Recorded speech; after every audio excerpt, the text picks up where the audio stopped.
إن الحمد لله نحمده ونستعينه ونستغفره ونعوذ بالله من شرور أنفسنا ومن سيئات أعمالنا من يهده الله فلا مضل له ومن يضلله فلا هادي له أشهد أن لا إله إلا الله وأشهد أن محمدا عبده ورسوله أرسله بالحق بشيرا ونذيرا وداعيا إلى الله بإذنه وسراجا منيرا. أما بعد فقد قال الله تبارك وتعالى في القرآن المجيد والفرقان الحميد: فأعوذ بالله السميع العليم من الشيطان الرجيم. بسم الله الرحمن الرحيم. يا أيها الذين آمنوا اتقوا الله حق تقاته ولا تموتن إلا وأنتم مسلمون. يا أيها الناس اتقوا ربكم الذي خلقكم من نفس واحدة وخلق منها زوجها وبث منهما رجالا كثيرا ونساء واتقوا الله الذي تساءلون به والأرحام إن الله كان عليكم رقيبا. يا أيها الذين آمنوا قولوا قولا سديدا يصلح لكم أعمالكم ويغفر لكم ذنوبكم ومن يطع الله ورسوله فقد فاز فوزا عظيما. وقال الله تبارك وتعالى في القرآن المجيد: ولنبلونكم بشيء من الخوف والجوع ونقص من الأموال والأنفس والثمرات وبشر الصابرين. ہر قسم کی تعریف و توصیف، کبریائی، بڑائی، بزرگی، عزت و جلال اسی اللہ وحدہ لا شریک کے لیے لائق و سزاوار ہے کہ جس نے ہم تمام کو مسلمان گھرانوں میں پیدا کیا. بعدہ درود و سلام کا نزول ہو تمام انبیاء علیہ السلام پر، بالخصوص میرے اور آپ کے آخری نبی جناب احمد مصطفیٰ محمد مصطفیٰ عربی صلی اللہ علیہ وسلم پر. اللہم صلی وسلم وبارک علیہ. محترم مکرم حاضرین جمعہ، اللہ رب العالمین نے اس دنیا کے اندر ہمیں عبادت کے لیے بھیجا ہے. اس دنیا کے اندر ہماری تخلیق کا ایک مقصد عبادت ہے، اور اللہ رب العالمین عبادت کے ساتھ ساتھ انسان کو مختلف حالات کے ذریعے آزماتا بھی ہے. جیسے کہ رب العالمین نے فرمایا: وَنَبْلُوكُمْ بِالشَّرِّ وَالْخَيْرِ فِتْنَةً، کہ یقیناً ہم تمہیں بھلائی اور برائی، شر اور خیر ہر چیز سے آزمائیں گے. گزرتے ایام کے ساتھ ساتھ آپ صلی اللہ علیہ وسلم کی پیشن گوئی پوری ہو رہی ہے کہ ایک زمانہ ایسا آئے گا کہ جس میں لیٹنے والا شخص بیٹھنے والے شخص سے بہتر ہوگا، بیٹھنے والا شخص چلنے والے شخص سے بہتر ہوگا، اور چلنے والا شخص دوڑنے والے شخص سے بہتر ہوگا. اور یہ فتنوں کا دور ہے جس کے اندر اگر کوئی شخص صبح مومن ہوگا تو شام کافر ہو جائے گا، اور اگر کوئی شخص شام کو کافر ہوگا تو صبح مومن ہو جائے گا. ابن حجر رحمہ اللہ نے فتنے کی بڑی بہترین تعریف کرتے ہوئے فرمایا کہ کل ما یصدر صاحبہ عن اللہ فهو فتنۃ لہ، کہ جو چیز اپنے دوست کو، اپنے ساتھی کو، یعنی انسان کے ساتھ جو چیز ہے، اگر وہ چیز اللہ رب العالمین سے اس شخص کو غافل کر رہی ہے تو وہ چیز اس کے لیے فتنہ ہے. اسی طرح نبی صلی اللہ علیہ وسلم نے فرمایا تھا کہ بادروا بالاعمال فتنا، کہ فتنوں کے دور کے آنے سے پہلے، فتنوں کے تمہارے سر پر آنے سے پہلے اعمال میں جلد بازی کرو.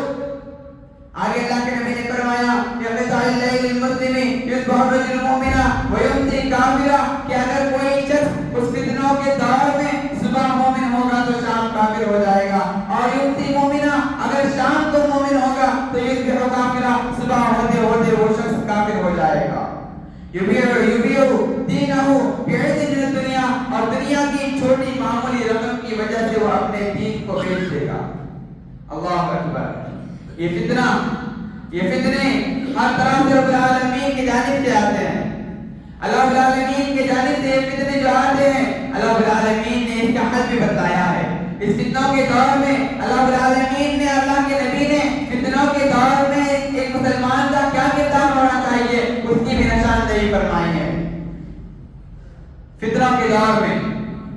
پر انسان کو چاہیے کہ وہ اپنے آپ کو اپنے گھر میں محفوظ کر لے، گھروں سے بہت کم نکلا کریں۔ امام بہاری رحمہ اللہ علیہ فرماتے ہیں کہ اذا وقعت الفتنہ، کہ جب فتنہ واقع ہو جائے، فَلْزِمْ جَوْفَ بَيْتِكَ، کہ تم اپنے گھروں کو لازم پکڑو۔ تو فتنوں کے دور میں اپنے گھروں کو لازم پکڑنا ضروری ہے۔ اسی طریقے سے فتنوں کے دور میں دوسرا کام کرنے کا یہ ہے کہ جب تمہارے اوپر کوئی آزمائش آ جائے، آپ پر اگر کوئی فتنہ لاحق ہو جائے، کسی مصیبت میں تم مبتلا ہو جاؤ، تو صبر و تحمل سے کام لو اور اللہ رب العالمین پر پختہ بھروسہ رکھو۔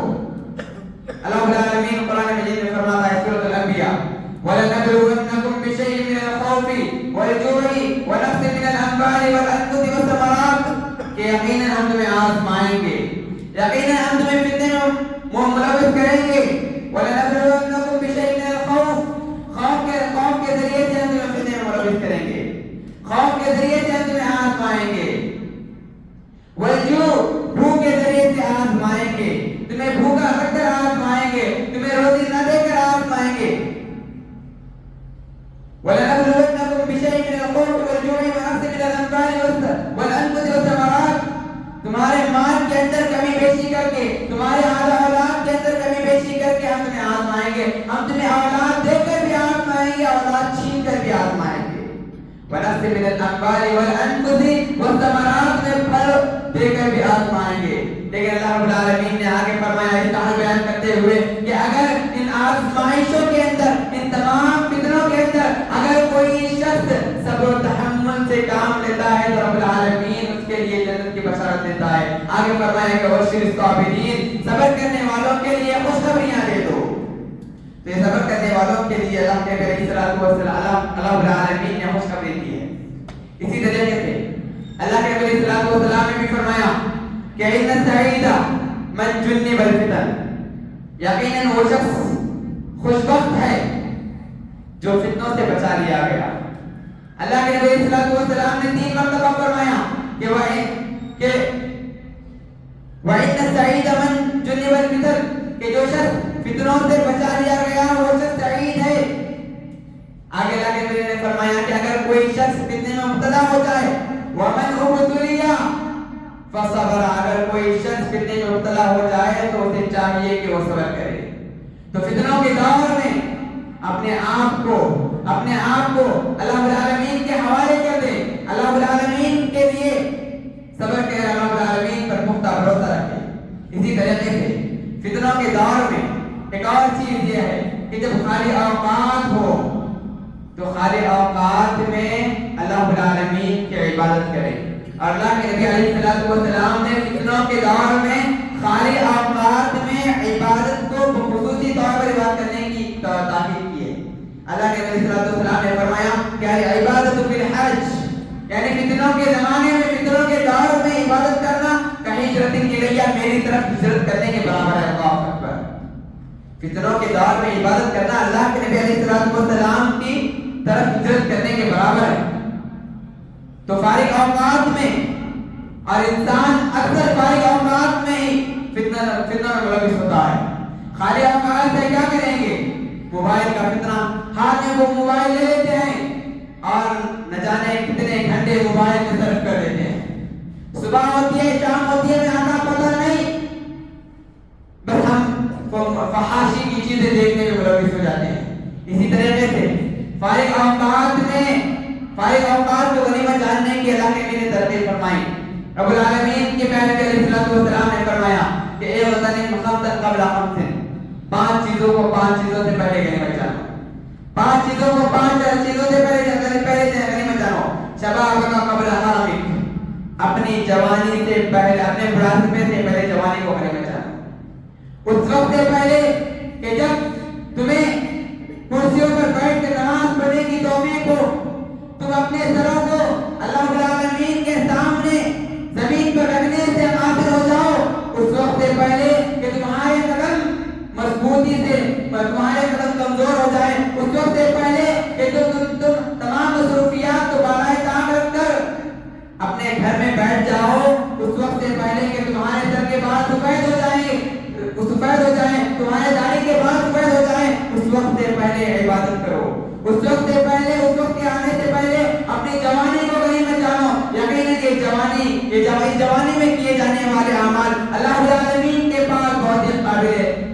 قابل شرف ہے. اللہ رب العالمین نے جو شخص جوانی میں عبادت کرتا ہے اس کے لیے خوشخبری دی ہے کہ کل قیامت کے دن اللہ رب العالمین اسے عرش کا سایہ نصیب فرمائے گا.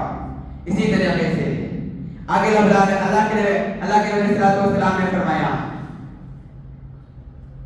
کہ شباب قبل حرمک.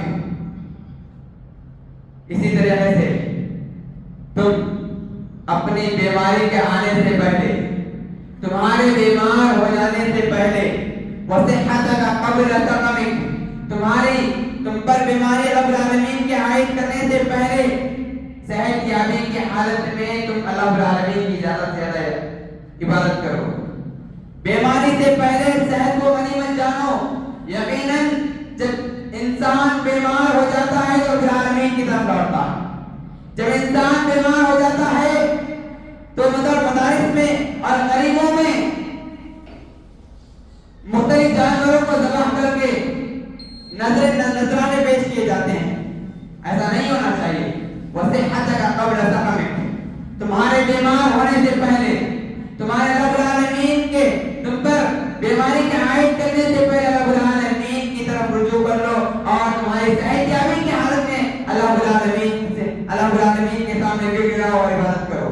اسی طریقے سے وغیرہ قبل فقرک, تمہارے پر جب مالداری ہو, تم ہاتھ میں اللہ رب العالمین نے جب مالداری دے رکھی ہو تو اس مالداری کے ختم ہونے سے پہلے رب العالمین کی طرف رجوع کرو. وغیرہ قبل فقرک, فقیری سے پہلے یعنی مالداری کی حالت میں تم اللہ رب العالمین کی طرف رجوع کرو. مال ہوتا ہے ہمارے پاس, اللہ رب العالمین کی دی ہوئی بے شمار نعمتیں ہمارے پاس ہوتی ہیں, ہم عیاشی میں گزار دیتے ہیں. ان پیسوں کو بیچا مصروفیات میں گزار دیتے ہیں, عیاشی کے کاموں میں گزار دیتے ہیں, رات دن بحث کاموں میں ہم گزار دیتے ہیں. اس وقت سے آنے سے پہلے کہ تم پر اللہ رب العالمین فقیری کی حالت آ دے, اللہ رب العالمین تمہارے اوپر فقیری کو عائد کر دے, اس وقت سے پہلے تم اللہ رب العالمین کے راستے میں خرچ کرو. اس وقت کے آنے سے پہلے اللہ رب العالمین کے راستے میں صدقہ و خیرات کر لو. اسی طریقے سے وفراغک قبل شغلک, تمہارے مشغول اوقات سے پہلے تمہارے فارغ اوقات کو غنیمت جانو. مشغول اوقات کے ذریعے جب انسان مشغول ہوتا ہے تو انسان اس وقت عبادت نہیں کر سکتا. انسان مشغول ہے, عبادت نہیں کر سکتا. اپنے کاموں میں مشغول ہے, گھر بار کے کاموں میں مشغول ہے, اپنے کاروبار میں مشغول ہے. انسان کوشش چاہ کر بھی اپنی حد الامکان حد المقدور کوشش کر کے بھی عبادت نہیں کر سکتا. اس وقت آنے سے پہلے کہ تم مشغول ہو جاؤ, اس وقت آنے سے پہلے فارغ اوقات کو غنیمت جانتے ہوئے اس کی عبادت کرو. اور حیاتک قبل موتک, کہ تمہیں موت کا وقت آنے سے پہلے, غرغرے کے وقت آنے سے پہلے غنیمت جانو اپنی زندگی کو. جب اللہ رب العالمین کا گنہگار بندہ موت کے دہانے پر پہنچتا ہے تو اس وقت وہ کہتا ہے کہ اللہ تھوڑی سی مہلت دے دے, تھوڑی سی مہلت دے دے, پھر زندگی دے دے, پھر تھوڑا سا وقت دے دے, دنیا میں جاؤں گا, تیرے لیے نیک اعمال کروں گا, صدقہ و خیرات کروں گا, یا اللہ پھر تیرے پاس آؤں گا, تیری رضامندی کے اعمال کے ساتھ آؤں گا. اس وقت سے پہلے کہ تم پر موت اور غرغرے کا وقت آ جائے, اس وقت سے پہلے زندگی کو غنیمت جانتے ہوئے اللہ رب العالمین کی طرف رجوع ہو جاؤ اور اللہ رب العالمین کی عبادت میں مشغول ہو جاؤ. اسی طریقے سے فتنوں کے دور میں ایک کام جو ہمیں کثرت سے کرنا ہے وہ ہے کثرت سے استغفار کرنا. زیادہ سے زیادہ اللہ رب العالمین کی طرف توبہ و استغفار کرنا. ہمارے ماحول میں ہمارا ایک الگ طرح کا ماحول بن گیا ہے کہ اگر کوئی شخص گناہ کا مرتکب ہو جائے, کسی گناہ کا ارتکاب کر بیٹھے, کسی گناہ میں ملوث ہو جائے, تو ہم کہتے ہیں کہ جا پھر اللہ رب العالمین کے سامنے گر گرا دے, اللہ رب العالمین سے توبہ و استغفار کر دے. ایسا نہیں ہے میرے بھائیوں. صرف اس وقت میں توبہ نہیں کرنا ہے جب اللہ رب العالمین کے ساتھ تم معصیت کرو, بلکہ تمہیں ہر وقت توبہ کرنا ہے, کیونکہ یہ توبہ ایک مستقل عبادت ہے. اللہ رب العالمین فرماتا ہے وَتُوبُوا إِلَى اللَّهِ جَمِيعًا أَيُّهَا الْمُؤْمِنُونَ کہ اے مومنو اللہ رب العالمین کی تم ایک ساتھ ہو کر رب العالمین کی طرف توبہ کرو. اس آیت سے استدلال کرتے ہوئے علماء کرام نے کہا کہ اس کے آیت کے اندر وَتُوبُوا إِلَى اللَّهِ اس کے اندر امر کا صیغہ ہے. وَتُوبُوا إِلَى اللَّهِ جَمِيعًا تم تمام کے تمام اللہ رب العالمین کی طرف توبہ کرو. اس سے استدلال کرتے ہوئے کہا کہ جس طرح روزہ ایک مسلمان پر فرض ہے, حج ایک مسلمان پر فرض ہے, نماز 5 وقتہ نماز جس طرح ایک مسلمان پر فرض ہے, اسی طریقے سے توبہ و استغفار کرنا بھی انسان پر فرض اور واجب ہے. اللہ اکبر. اور آج ہم ہیں کہ توبہ و استغفار کو بالکل ہی ترک کر دیے, کبھی ہم رب العالمین کے لیے توبہ نہیں کرتے. اللہ کے نبی علیہ السلام کے متعلق آتا ہے کہ اللہ کے نبی علیہ السلام خود فرماتے ہیں کہ لا استغفرنا ربی 70 فی الیوم 70 مرہ, کہ دن کے اندر اللہ کے نبی علیہ السلام 70 مرتبہ استغفار کیا کرتے تھے. اور ایک حدیث کے اندر اللہ کے نبی علیہ السلام خود فرماتے ہیں کہ میں تقریباً 100 مرتبہ استغفار کیا کرتا تھا. وہ میرے نبی کیا تھے؟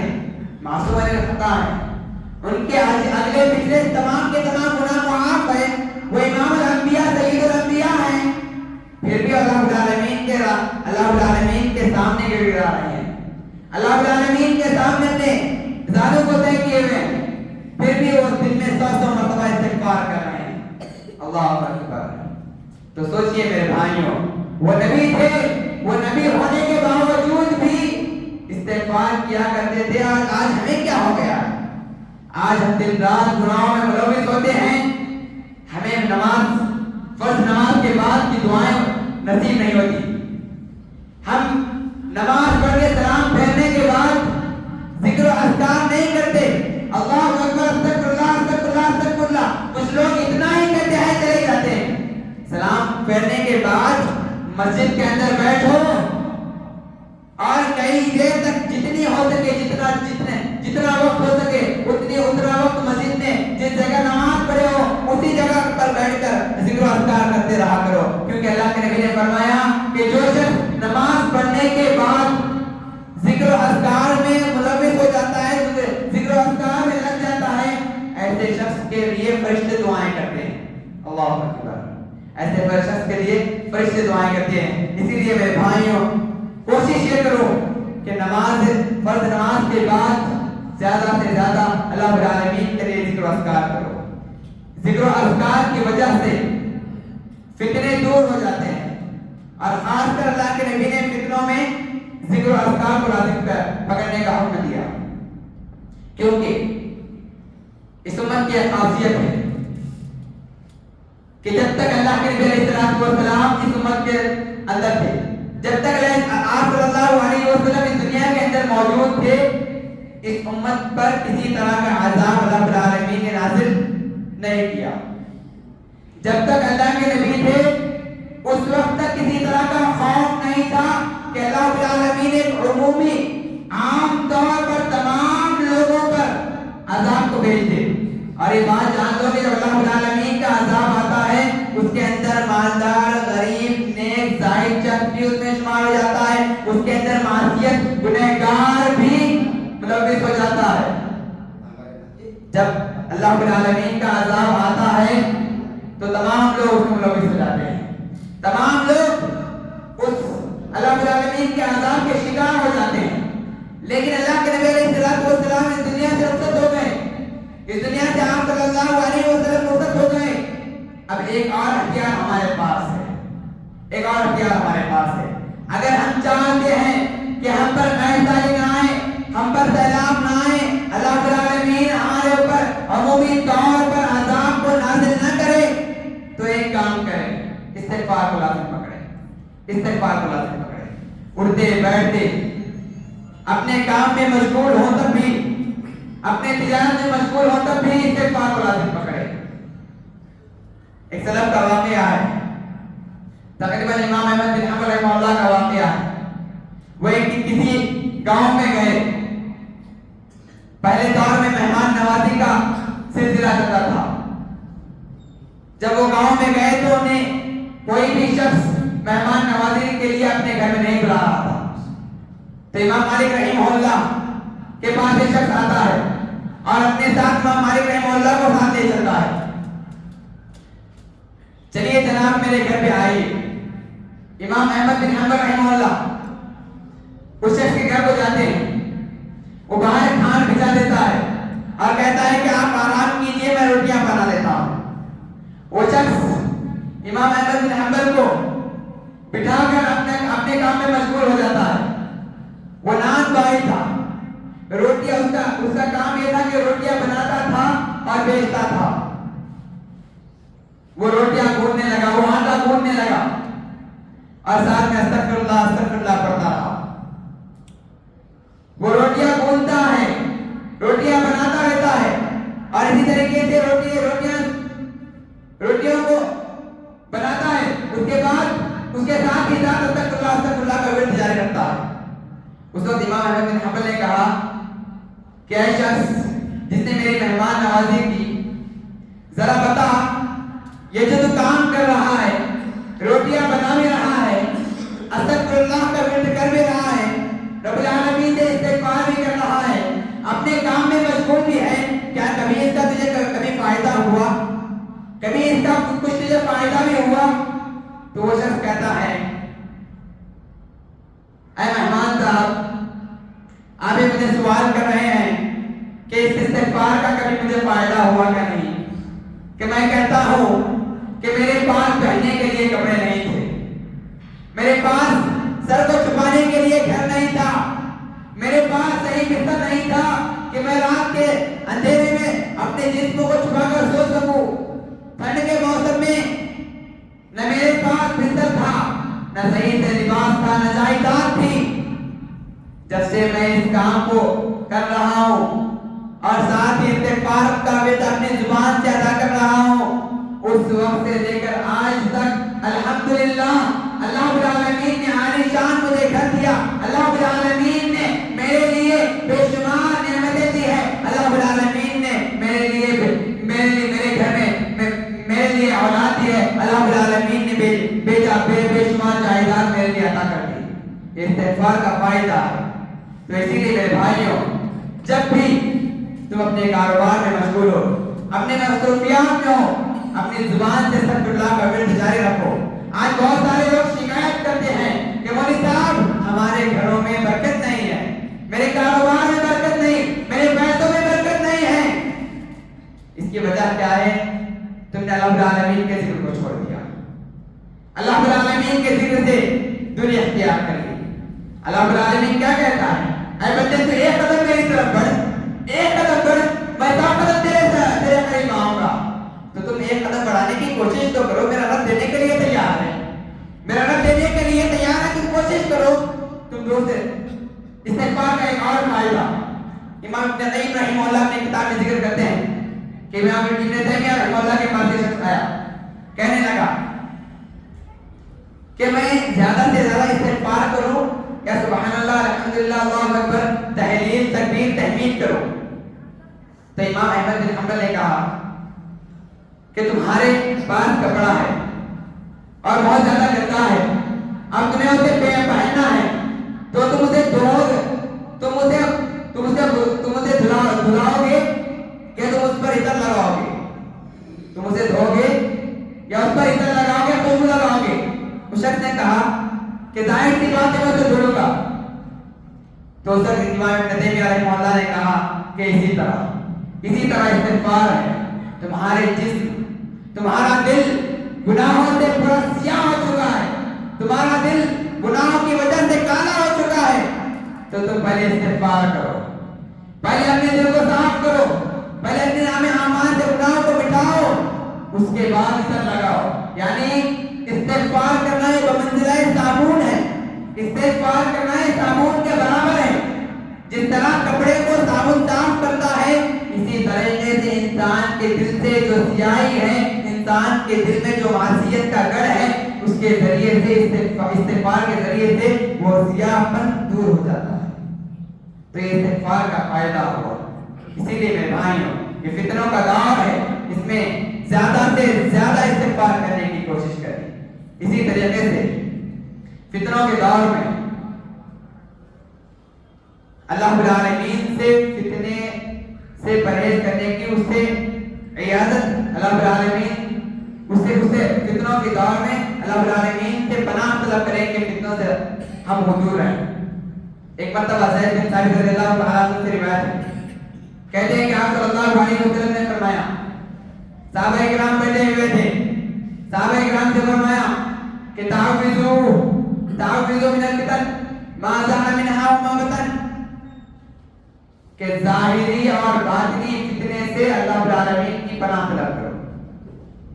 ظاہری فتنے اور باطنی فتنے، ظاہری فتنے ہم سمجھ سکتے ہیں، بردست کا فتنہ ہے، جتنے بھی آج ظاہر آج نمایاں ہے وہ فتنے، مثال کے طور پر بردست کا فتنہ ہے، علماء کی جگہ بردست دے رہے ہیں، یہ بھی ایک طرح کا فتنہ ہے، کم علم کی بنیاد پر بیجا فتوے دے دیتے ہیں، یہ بھی ایک فتنہ ہے۔ اسی طریقے سے ہماری مسلم بچیوں کا غیروں کے یہاں نکاح میں جانا، یہ بھی ایک طرح کا فتنہ ہے۔ یہ تو ظاہری فتنے ہوئے، گانا بجانا یہ ظاہری فتنے ہوئے، لیکن باطنی فتنے تمہارا موبائل ہے، تمہارے شہوات ہے، تمہارے دلوں کے اندر اٹھنے والے وہ شہوات جو غیر کی طرف تمہاری نگاہوں کو مبذول کرتے ہیں، جو غیروں کی طرف، جو غیر کی بیٹیوں کی طرف شہوت کی نگاہ سے دیکھنے پر مجبور کرتے ہیں، ان گناہوں، ان فتنوں سے بھی اپنے آپ کو محفوظ کر لو۔ صحابہ کرام رضوان اللہ علیہم اجمعین نے فوراً اللہ رب العالمین سے پناہ مانگی کہ نعوذ باللہ من الفتن ما ظہر منها وما بطن، کہ ہم اللہ رب العالمین سے پناہ طلب کرتے ہیں ہر اس فتنے سے جو ظاہر ہے اور جو باطن ہے۔ میرے بھائیوں، فتنوں کے دور میں ہم کیا کریں؟ ایک اور کام یہ ہے کہ ہم کتاب و سنت کو لازم پکڑیں۔ اللہ کے نبی علیہ الصلوۃ والسلام نے اسی لیے فرمایا تھا کہ میری امت کے اندر 73 فرقوں میں میری امت بٹے گی، قوم یہود 71 فرقوں میں بٹی، قوم مسیح 72 فرقوں میں بٹی، لیکن میری امت 73 فرقوں میں بٹے گی، 72 کے 72 جہنمی ہوں گے تو ایک جنت طرف کرے گا، صرف ایک جنتی ہوگا، وہ کون؟ مان علیہ وآصحابہ، جس پر میں اور میرے صحابہ ہو۔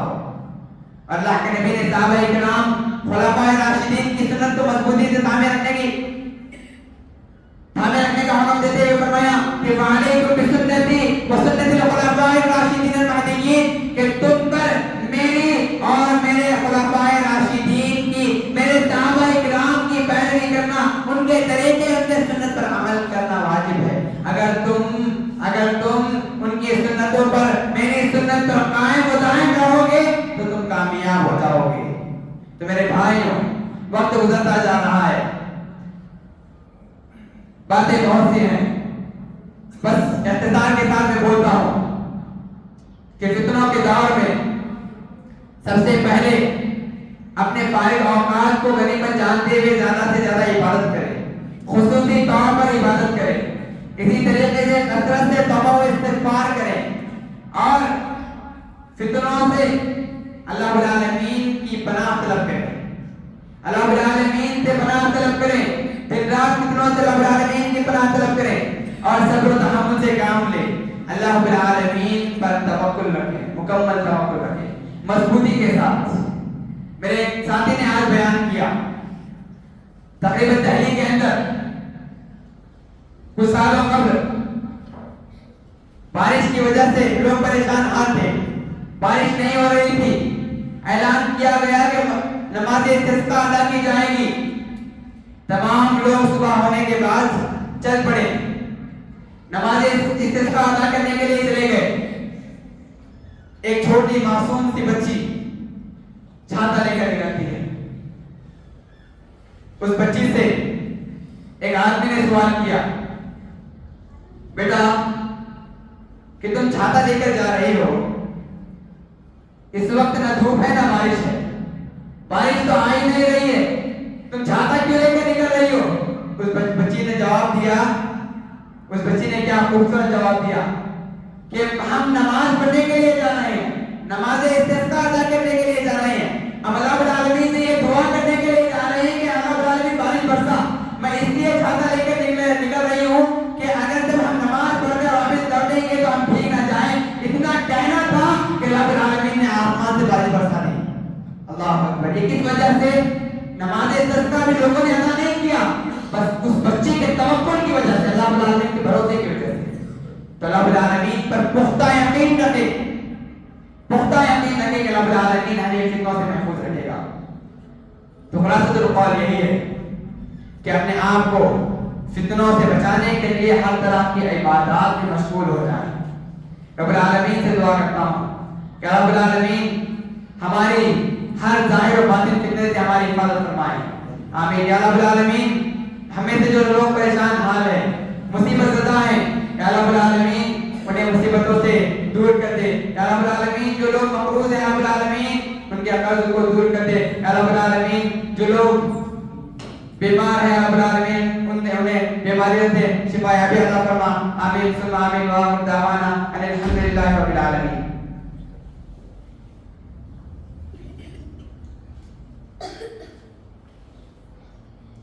الحمد للہ نحمده ونصلي على رسوله الكريم. أشهد أن لا إله إلا الله وأشهد أن محمدا عبده ورسوله أرسله بالحق بشيرا ونذيرا وداعيا إلى الله بإذنه وسراجا منيرا. أما بعد فقد قال الله تبارك وتعالى في القرآن المجيد: إن الله وملائكته يصلون على النبي يا أيها الذين آمنوا صلوا عليه وسلموا تسليما. اللهم صل على محمد وعلى آل محمد كما صليت على إبراهيم وعلى آل إبراهيم إنك حميد مجيد. اللهم بارك على محمد وعلى آل محمد كما باركت على إبراهيم وعلى آل إبراهيم إنك حميد مجيد. اللهم اغفر للمسلمين والمسلمات والمؤمنين والمؤمنات الأحياء منهم والأموات. اللهم ارحم الشيخ زاهد والشيخ المكتوم الشيخ خليفة الذين انتقلوا إلى رضوانك وأدخلهم بفضلك فسيح جناتك. اللهم نسألك المغفرة والثواب لمن بني هذا المسجد ولوالديه وإخوانه وذريته ولكل من عمل فيه صالحا وإحسانا، وبارك لهم فيما رزقتهم وأدخلهم الجنة برحمتك يا أرحم الراحمين. عباد الله رحمني ورحمكم الله، إن الله يأمركم بالعدل والإحسان وإيتاء ذي القربى وينهى عن الفحشاء والمنكر والبغي يعظكم لعلكم تذكرون. واذكروا الله يذكركم ودعوه يستجب لكم ولذكر الله أكبر والله يعلم ما تصنعون. قوموا إلى الصلاة.